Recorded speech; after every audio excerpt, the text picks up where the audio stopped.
কি উত্তর পেঁয়াজ আলু কাঁচামরিচ টমেটো ছোট মাছ দিয়ে চচ্চড়ি।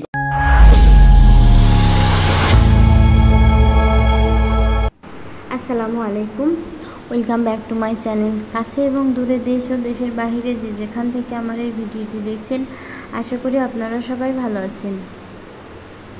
আজকে আরও একটি নতুন রান্নার ব্লগ আপনাদের সাথে শেয়ার করব। আসলে আজকে আমি ছোটো মাছ দিয়ে পেঁয়াজ আলু চচ্চড়ি করব, সেটাই দেখাবো। একটা সিম্পল রেসিপি।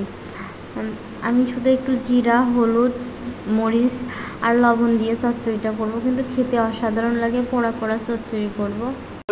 কি উত্তর পেঁয়াজ আলু কাঁচামরিচ টমেটো ছোট মাছ দিয়ে চচ্চড়ি করছে আমার সুন্দর ওয়াইফ। মেয়েরা সুন্দর হয় না, মেয়েরা সুন্দরী হয়। সুন্দরী ওয়াইফ।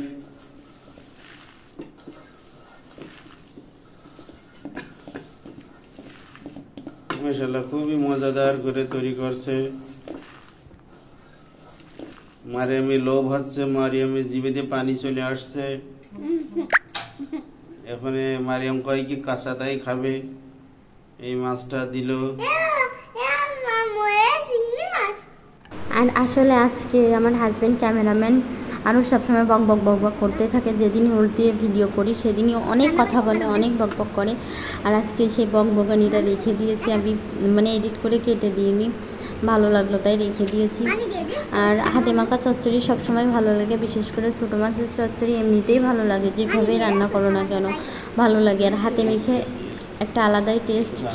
অনেকেই কী করে, পেঁয়াজ রসুন মানে যাবতীয় যা তরকারি যাবতীয় সব কিছু তেলের উপর দিয়ে নেড়ে চেড়ে তারপর মাছ দিয়ে পানিতে ঢাকা রেখে দেয়, কিন্তু আমার এভাবে অনেক বেশি ভালো লাগে। আর এই যে আমার চচ্চড়িটা এই পর্যায়ে চলে এসেছে। আলুগুলো সিদ্ধ হয়ে গেছে। এখন আমি আগে থেকে টমেটো কেটে রেখেছিলাম, সেই টমেটোগুলো দিয়ে দেবো।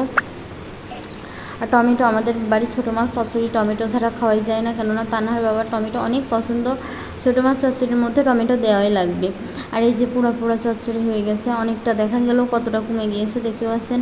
পানিটা টেনে যাওয়ার পরে চচ্চড়িটা অনেকটা কমে গেছে, এখনও জাল জ্বলছে, কিন্তু তানহার বাবা সহ্য হচ্ছে না, তাই তরকারি টেবিলে তাকে আগে খাবার দিয়ে দিলাম। তো আজকের ব্লগটি যদি আপনাদের কাছে ভালো লেগে থাকে তাহলে অবশ্যই লাইক কমেন্ট অ্যান্ড শেয়ার করবেন। সবাই ভালো থাকবেন, আল্লাহ হাফেজ।